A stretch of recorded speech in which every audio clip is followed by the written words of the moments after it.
సైఫ్ అలీ ఖాన్ ప్రాణాన్ని కాపాడినందుకు auto driver కి భారీ మొత్తం డబ్బులు ప్రకటించిన ప్రముఖ సింగర్. అర్ధరాత్రి తనను ఆసుపత్రిలో చేర్చిన ఆటో డ్రైవర్ ను స్వయంగా కలిసి కృతజ్ఞతలు తెలిపారు సైఫ్ అలీ ఖాన్. మరోవైపు అతడి మంచి మనసుపై ప్రశంసలు కురిపిస్తున్నారు. అలాగే మరికొందరు అభిమానులు అతడికి నగదు బహుమతులను అందజేస్తున్నారు. నీకెప్పుడు ఏ అవసరం వచ్చినా నేనున్నానని గుర్తుంచుకో అని తన ప్రాణాలు కాపాడిన ఆటో డ్రైవర్ భజన్ సింగ్ రాణాకు సైఫ్ అలీ ఖాన్ కృతజ్ఞతలు తెలిపారు. ఆసుపత్రి నుంచి డిశ్చార్జ్ అయ్యాక ఆయన భజన్ సింగ్ ను కలిశారు. సైఫ్ స్వయంగా భజన్ సింగ్ కు ఫోన్ చేసి తమ ఇంటికి రావాల్సిందిగా ఆహ్వానించారు. సైఫ్ కుటుంబం సభ్యులంతా కలిసి భజన్ సింగ్ ను ఆత్మీయంగా సత్కరించారు.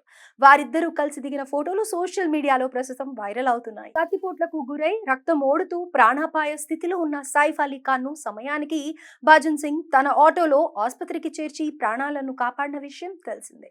తాజాగా సైఫ్ ఘటనపై సింగర్ మీకా సింగ్ తన ఇన్స్టాగ్రామ్ స్టోరీలో భారతదేశంలోని సూపర్ స్టార్ నటుడి ప్రాణాన్ని కాపాడినందుకు ఆటో డ్రైవర్ కనీసం 11 లక్షల రూపాయల బహుమతి ఇవ్వాలనుకుంటున్నాను. ఆయన ధైర్య సాహసాలకు నిజంగా అభినందనీయం. వీలైతే దయచేసి వారిని ఎలా సంప్రదించాలో నాతో పంచుకోండి. మెచ్చుకోలుగా అతనికి ₹1,00,000 బహుమతిగా ఇవ్వాలనుకుంటున్నాను అని మీకా సింగ్ పోస్ట్ చేశారు. జనవరి 16వ తేదీ తెల్లవారుజామున సైఫ్ అలీ ఖాన్ ఇంట్లో దొంగలు చొరబడ్డారు. డబ్బులు దోచుకోవడానికి వచ్చిన అతన్ని పట్టుకునేందుకు సైఫ్ అలీ ఖాన్ ప్రయత్నించాడు. ఆ సందర్భంలో సైఫ్ కత్తిపోట్లకు గురయ్యాడు. ఈ ఘటనలో అతడు తీవ్రంగా గాయపడ్డాడు.